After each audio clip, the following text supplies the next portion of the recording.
Hello. स्वागत है आप सभी का जीके RWA स्टडी पर। मेरा नाम निधि।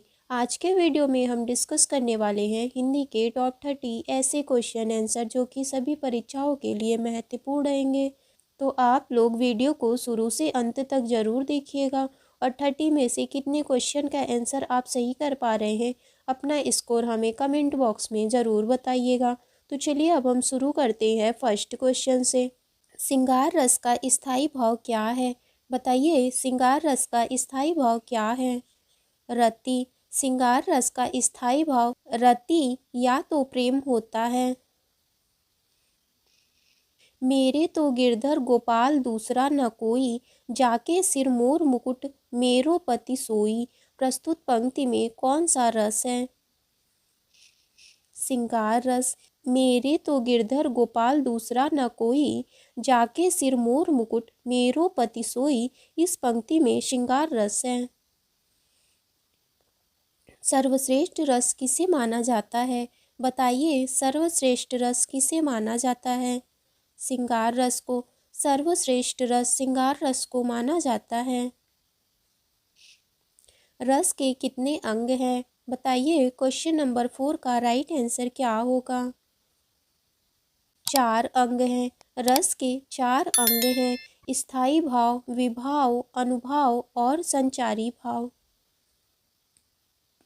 छंद का क्या अर्थ है? बताइए, छंद का क्या अर्थ है? आह्लादित करना। छंद का अर्थ है आह्लादित करना या तो खुश करना। छंद के कितने भेद हैं? बताइए, छंद के कितने भेद हैं? 4 भेद। छंद के 4 भेद हैं: मात्रिक छंद, वर्णिक छंद, वर्णिक वृत्त छंद और मुक्त छंद। जिस छंद के चारों चरणों की मात्राएं एवं वर्ण एक समान हो वे क्या कहलाते हैं? बताइए, जिस छंद के चारों चरणों की मात्राएं एवं वर्ण एक समान हो वे क्या कहलाते हैं? जिस छंद के चारों चरणों की मात्राएं एक समान हो वहां पर सममात्रिक छंद होता है। निम्नलिखित में से कौन अर्ध सममात्रिक छंद का उदाहरण है? बताइए, इनमें से कौन सा अर्ध सममात्रिक छंद का उदाहरण है? ऑप्शन डी इसका राइट आंसर होगा। बरवय, सोठा, दोहा ये सभी अर्ध सममात्रिक छंद के उदाहरण हैं। जिस छंद में 4 से अधिक 6 चरण हो और वह एक समान न हो तो वे क्या कहलाते हैं? विषम मात्रिक छंद। जिन छंद में 4 से अधिक 6 चरण हो और वह एक समान न हो तो वे विषम मात्रिक छंद कहलाते हैं। हिंदी खड़ी बोली किस अपभ्रंश से लिया गया है? बताइए, हिंदी खड़ी बोली किस अपभ्रंश से विकसित हुई है? सौरसेनी। हिंदी खड़ी बोली सौरसेनी अपभ्रंश से विकसित हुई है। निम्न में से कौन सा पद अव्ययी भाव समास का उदाहरण है? बताइए, इनमें से कौन सा पद अव्ययी भाव समास का उदाहरण है? रातों रात। रातों रात अव्ययी भाव समास का उदाहरण है और इसका समास विग्रह होगा रात ही रात में। निम्न में से कर्मधारय समास किसमें है? बताइए, क्वेश्चन नंबर 12 का राइट आंसर क्या होगा? नीलोत्पलम। नीलोत्पलम में कर्मधारय समास है और इसका समास विग्रह होगा नील है जो उत्पल अर्थात कमल। जिस समास में विशेषण और विशेष्य का मेल हो वहाँ पर कर्मधारय समास होता है। जिस समास के दोनों पद अप्रधान होते हैं और कोई तीसरा पद प्रधान होता है वहाँ पर कौन सा समास होता है? बहुव्रीहि समास। जिस समास के दोनों पद अप्रधान होते हैं और वहाँ पर कोई तीसरा पद प्रधान होता है तो वहाँ पर बहुव्रीहि समास होता है। जैसे निशाचर, निशा में विचरण करने वाला अर्थात राक्षस, यहाँ पर राक्षस प्रधान है। कौन सा शब्द बहुव्रीहि समास का सही उदाहरण है? बताइए, इनमें से कौन सा पद बहुव्रीहि समास का उदाहरण है? पंचानन। पंचानन बहुव्रीहि समास का उदाहरण है और इसका समास विग्रह होगा। 5 है आनंद जिसके, अर्थात शंकर। मुख दर्शन में कौन सा समास है? बताइए, मुख दर्शन में कौन सा समास है? तत्पुरुष समास। मुख दर्शन में तत्पुरुष समास है और इसका समास विग्रह होगा मुख का दर्शन। निम्न में से कंठ्य ध्वनियाँ कौन सी हैं? बताइए, कौन सी ध्वनियाँ कंठ्य ध्वनियाँ हैं? घ घ कंठ्य ध्वनियाँ हैं। क वर्ग के सभी व्यंजन यानी कि क ख ग घ अंग और ह ये सभी कंठ्य ध्वनियाँ हैं।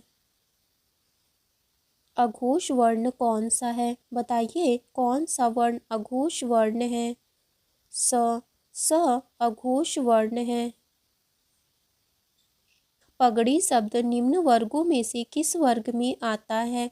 बताइए, इसका राइट आंसर क्या होगा? देशज। पगड़ी शब्द देशज वर्गों में आता है। पगड़ी, लोटा, पेट, थाली ये सभी देशज शब्द हैं। संध्या शब्द निम्न वर्गों में से किस वर्ग में आता है?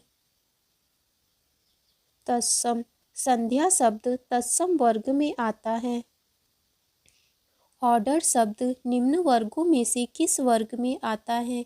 बताइए, ऑर्डर शब्द किस वर्ग में आता है? विदेशज। ऑर्डर शब्द विदेशज वर्ग में आता है। जिस शब्द के सार्थक खंड न हो उन्हें क्या कहते हैं? रूढ़। जिस शब्द के सार्थक खंड न हो उन्हें हम रूढ़ कहते हैं। वे शब्द जो यौगिक तो होते हैं परंतु जिसका अर्थ रूढ़ हो जाता है उन्हें क्या कहते हैं? योग रूढ़। वे शब्द जो यौगिक तो होते हैं परंतु जिसका अर्थ रूढ़ हो उन्हें हम योग रूढ़ कहते हैं। तनु किसका पर्यायवाची शब्द है? बताइए, तनु का पर्यायवाची शब्द क्या होगा? शरीर।